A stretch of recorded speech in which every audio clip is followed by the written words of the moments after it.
ನಮಸ್ಕಾರ ಸುವರ್ಣ ನ್ಯೂಸ್ 24/7 ಈ ವಿಶೇಷ ಕಾರ್ಯಕ್ರಮಕ್ಕೆ ತಮಗೆಲ್ಲ ಆದರದ ಸ್ವಾಗತ. ನಾನು ರಂಗನಾಥ್ ಭಾರದ್ವಾಜ್. ಚಂದ್ರಗ್ರಹಣ ಅಂದಾಕ್ಷಣ ನಮಗೆಲ್ಲೋ ಒಂದು ಲೆಕ್ಕದಲ್ಲಿ ಭಯದ ವಾತಾವರಣ ಮೂಡಿಬಿಡುತ್ತೆ.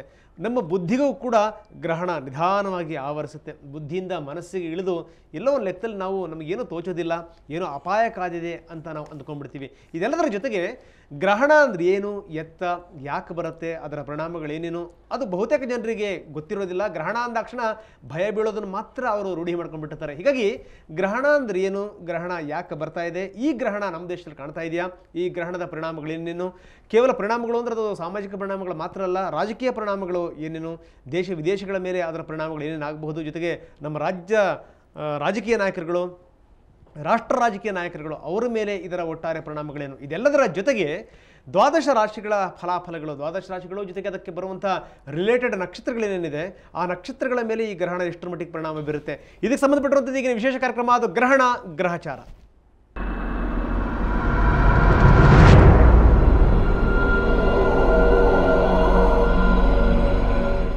ಬನ್ನಿ, ಗ್ರಹಣದ ಬಗ್ಗೆ ಮಾತಾಡಲಿಕ್ಕೆ ಇವತ್ತು ಇಬ್ಬರು ಮಹನೀಯರು ನಮ್ಮ ಜೊತೆಗಿದ್ದಾರೆ. ದೈವಜ್ಞ ಸೋಮಯಾಜಿಗಳು ತಮಗೆಲ್ಲ ಚಿರಪರಿಚಿತರು. ಯಾಕಂದರೆ ದೈವಜ್ಞ ಸೋಮಯಾಜಿಗಳು ಹೇಳುವಂಥ ಒಂದು ಆ ಕಾನ್ಫಿಡೆನ್ಸ್ ನುಡಿಗಳೇನಿದೆ ಅದು ತಮಗೆಲ್ಲರಿಗೂ ಗೊತ್ತಿರುವಂಥ ವಿಚಾರ. ದೈವಜ್ಞ ಸೋಮಯಾಜಿಗಳೇ, ಕಾರ್ಯಕ್ರಮಕ್ಕೆ ತಮಗೆ ಸ್ವಾಗತ.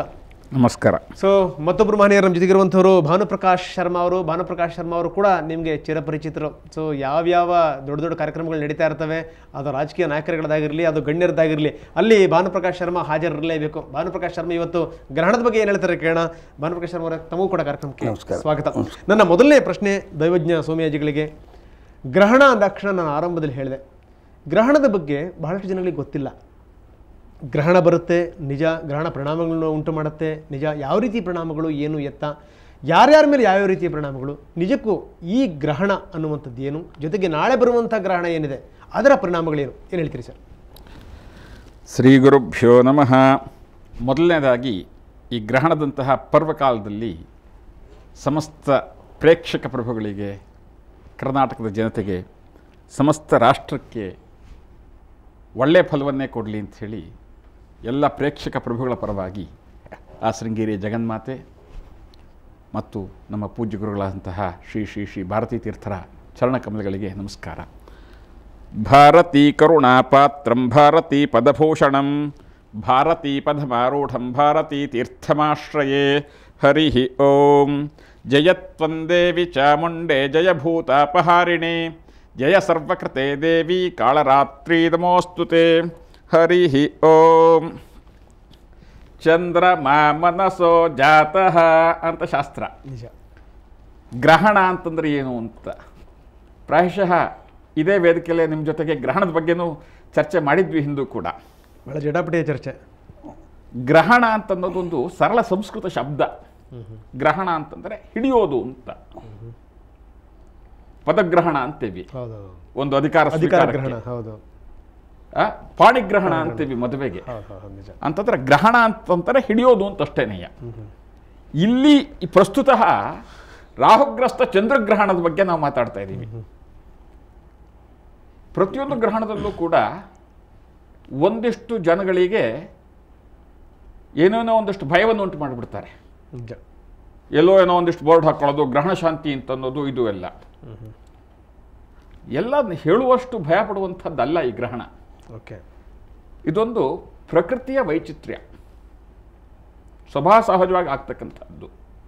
ಬಹಳಷ್ಟು ಗ್ರಹಣಗಳು ವರ್ಷದಲ್ಲಾಗತ್ತೆ. ಆದರೆ ನಮ್ಮ ಪದ್ಧತಿ ಶಾಸ್ತ್ರದ ಪ್ರಕಾರದಲ್ಲಿ ನಾವು ವಾಸ ಮಾಡ್ತಕ್ಕಂಥ ಪ್ರಾಂತ್ಯಕ್ಕೆ ಅಂದರೆ ಆ ರಾಷ್ಟ್ರಕ್ಕೆ ಅದು ಗೋಚರ ಇದ್ದಾಗ ಅದರ ಆಚರಣೆ ಮಾಡ್ತಕ್ಕಂಥದ್ದು. ಅದರ ಆಚರಣೆಗೆ ಒಂದೊಂದು ಪ್ರಾಂತ್ಯದಲ್ಲಿ ಒಂದೊಂದು ಪದ್ಧತಿ ಇದೆ. ಇದಮಿತ್ತಮ್ ಅಂತ ಹೇಳಿ ಶಾಸ್ತ್ರದಲ್ಲಿ ಕೆಲವೊಂದು ಹೇಳಿದರೆ ಪದ್ಧತಿ, ಅದರಲ್ಲಿ ಸಂಪ್ರದಾಯ ಅಥವಾ ಪದ್ಧತಿ, ಅದರಲ್ಲಿ ಕೆಲವೊಂದನ್ನು ಹೇಳ್ಕೊಂಡು ಬಂದಿದ್ದಾರೆ. ಈಗ ನಾಳೆ ಏನು ಈ ರಾಹುಗ್ರಸ್ತ ಚಂದ್ರಗ್ರಹಣ ಬರುತ್ತೆ, ಎಲ್ಲರೂ ಭಯಪಡುವಂಥದ್ದು ದೊಡ್ಡ ಮಟ್ಟದ ತೊಂದರೆ, ನಷ್ಟ, ತಾಪತ್ರಗಳಾಗತ್ತೆ ಅನ್ನುವಂಥದ್ದು ಭಯಪಡಬೇಕಾಗಿದ್ದಿಲ್ಲ ಪ್ರೇಕ್ಷಕ ಪ್ರಭುಗಳು ಯಾರೂ ಕೂಡ. ಹಾಗಂತ ನಾವು ಅದನ್ನ ಇಗ್ನೋರ್ ಮಾಡಲೂ ಬೇಕಾಗಿದ್ದಿಲ್ಲ. ಅವರವರ ಭಾವನೆಗೆ ಬಿಟ್ಟಂಥ ವಿಷಯ ಅದು, ಧಾರ್ಮಿಕ ಪದ್ಧತಿಗೆ ಬಿಟ್ಟಂಥದ್ದು. ನಿಮ್ಮ ಧಾರ್ಮಿಕ ಪದ್ಧತಿಯಲ್ಲಿ ಅಂದರೆ ಪ್ರೇಕ್ಷಕರಾಗಲಿ ನಮ್ಮ ಅಭಿಮಾನಿ ಅನ್ನದಾತರು ಅವರ ಪದ್ಧತಿನಲ್ಲಿ ಅವರ ಒಂದು ಇದರಲ್ಲಿ ಗ್ರಹಣಕ್ಕೊಂದು ಧಾರ್ಮಿಕ ಹಿನ್ನೆಲೆ ಉಂಟು ಅಂತಕ್ಕಂಥದ್ದು ನಂಬಿಬಿಟ್ಟು ಅದರ ಆಚರಣೆ ಮಾಡಬೇಕು ಅಂತಂದರೆ ಅದರಲ್ಲಿ ಧರ್ಮ ಸೂಕ್ಷ್ಮ ಏನು ಹೇಳುತ್ತೆ ಅನ್ನೋದ್ರ ಬಗ್ಗೆ ನಾ ಹೇಳ್ಬೋದೇ ಹೊರತಾಗಿ ಇನ್ನು ಅದರಿಂದ ಸೈಂಟಿಫಿಕ್ ಆಗಿ ಏನಾಗುತ್ತೆ ಇನ್ನೊಂದೇನಾಗುತ್ತೆ ಅಂತಕ್ಕಂಥದ್ರ ಬಗ್ಗೆ ನಾನು ಚರ್ಚೆ ಮಾಡಲ್ಲ. ಓಕೆ, ಪ್ರತಿಯೊಂದು ಗ್ರಹಣಕ್ಕೂ ಕೂಡ ಅದರದ್ದೇ ಅದೊಂದು ವಿಶೇಷತೆ ಇದ್ದೇ ಇದೆ. ಇವತ್ತು ಪ್ರತಿಯೊಂದಕ್ಕೂ ಕಾರಣ ಕೇಳ್ತಕ್ಕಂಥ ನಮ್ಮ ಯುವ ಜನಾಂಗ ನಿಜ ನಿಜ ಪ್ರತಿಯೊಂದನ್ನು ಸೈಂಟಿಫಿಕ್ ಆಗಿ ನೋಡ್ತಕ್ಕಂಥ ಒಂದು ಪ್ರವೃತ್ತಿ, ಅದನ್ನು ನಾನು ಅಪ್ರಿಷಿಯೇಟ್ ಮಾಡ್ತೀನಿ. ಜ್ಞಾನಂ ಯಜ್ಞಂತನುತೆ ಕರ್ಮಾಣಿ ತನುತೆ ಪಿತಾ ಅಂತ ಶಾಸ್ತ್ರ ಹೇಳುತ್ತೆ. ಅಲ್ಲ, ವಿಜ್ಞಾನಕ್ಕೆ ಅಷ್ಟು ಮಹತ್ವ ಕೊಟ್ಟಿರ್ತಕ್ಕಂಥ ದೊಡ್ಡ ಸಂಸ್ಕೃತಿ ಭಾರತೀಯ ಸಂಸ್ಕೃತಿ. ಗ್ರಹಣಕ್ಕೆ ಧಾರ್ಮಿಕ ಹಿನ್ನೆಲೆ ಮತ್ತು ವೈಜ್ಞಾನಿಕ ಹಿನ್ನೆಲೆ ಎರಡರಲ್ಲೂ ವಿಮರ್ಶೆ ಮಾಡಿ ಇದಮಿತ್ತಂ ಅಂತ ಕೆಲವಷ್ಟು ಸೂತ್ರಗಳನ್ನು ಹೇಳಿರ್ತಕ್ಕಂತಹ ದೊಡ್ಡ ಸಂಸ್ಕೃತಿ.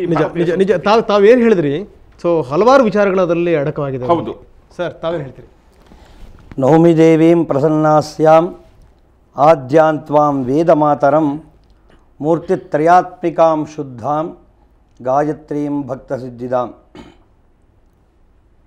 ಇದುವರೆಗೆ ನಮ್ಮ ಗುರುಗಳು ಹೇಳಿದಂತೆ ನಾವು ಇವತ್ತಲ್ಲಿ ಚಂದ್ರಗ್ರಹಣದ ಬಗ್ಗೆ ತಿಳ್ಕೊತಾ ಇದ್ದೀವಿ. ಗ್ರಹಣ ಅನ್ನೋ ಶಬ್ದದ ಅರ್ಥವನ್ನು ಪರಿಪೂರ್ಣವಾಗಿ ಅವರು ಹೇಳಿದರು. ನಮ್ಮಲ್ಲಿ ಒಟ್ಟು 16 ಬಗೆಯ ಗ್ರಹಣಗಳನ್ನು ನಮ್ಮ ಶಾಸ್ತ್ರದಲ್ಲಿ ವಿಶೇಷವಾಗಿ ಹೇಳ್ಕೊಂಬಂದಿದ್ದಾರೆ. ಅದರಲ್ಲೂ ವಿಶೇಷವಾದಂಥ ಗ್ರಹಣಗಳನ್ನು 5 ಗ್ರಹಗಳನ್ನು ಮಾತ್ರ ನಿಮಗೆ ಇದರಲ್ಲಿ ವಿಚಾರ ಮಾಡ್ಬೋದು. ಗ್ರಹಣ ಅಂದರೆ ಹಿಡಿಯುವುದು ಅಂತ ಮೊದಲೇ ಹೇಳಿದರು. ಮೊದಲನೇದಾಗಿ ಮಹಾಭಾರತದಲ್ಲಿ ಒಂದು ಗ್ರಹಣ ಆಗ್ತಾರೆ, ಅದೇನಾದರೂ ಗೋಗ್ರಹಣ ಅಂತ ಕರೀತಾರೆ.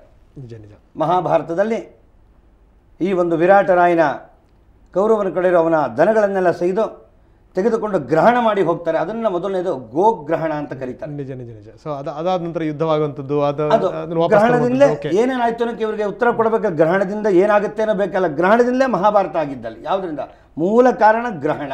ಅಲ್ಲ, ಇಲ್ಲಿ ನಮ್ಮಲ್ಲಿ ಆಗುವಂತ ಭೂಮಿ ಮೇಲೆ ಆಗುವಂತ ಗ್ರಹಣಗಳಿದೆಯಲ್ಲ, ಅದಕ್ಕೆ ಅದರ ಪರಿಣಾಮಗಳಿಗಿಂತ ಈ ಮೇಲ್ಗಡೆ ಆಗುವಂತ ಗ್ರಹಣಗಳಿದಾವಲ್ಲ ಅದರ ಪರಿಣಾಮದ ಬಗ್ಗೆ ಏನು ಹೇಳ್ತಿರ್ತಾವೆ? ಅಲ್ಲ, ಹೌದು, ಮೇಲುಗಡೆ ಆಗೋ ಗ್ರಹಣದಿಂದನೇ ಈಗ ಚಂದ್ರಮ ಮನಸೋ ಜಾತಃ ಅಂತ ಒಂದು ಮಂತ್ರ ತುಂಬ ಸ್ಪಷ್ಟವಾಗಿ ವೇದವಾಕ್ಯವನ್ನು ಹೇಳಿದರು.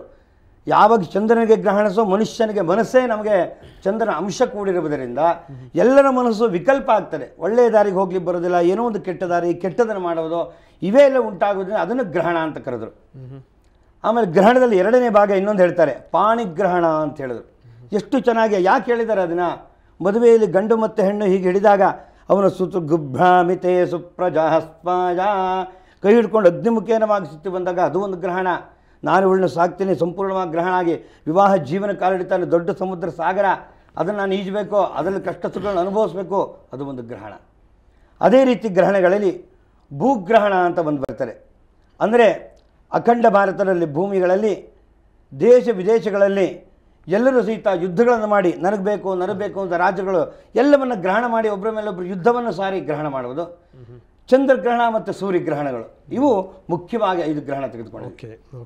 ಅದರಲ್ಲಿ ಇವತ್ತಿನ ಸಹ ನಮಗೆ ವಿಶೇಷವಾಗಿ ಬಂದಿರತಕ್ಕಂಥದ್ದು ಚಂದ್ರಗ್ರಹಣ. ಬಹಳ ಕಾಲ ಬರ್ತಾ ಇದೆ.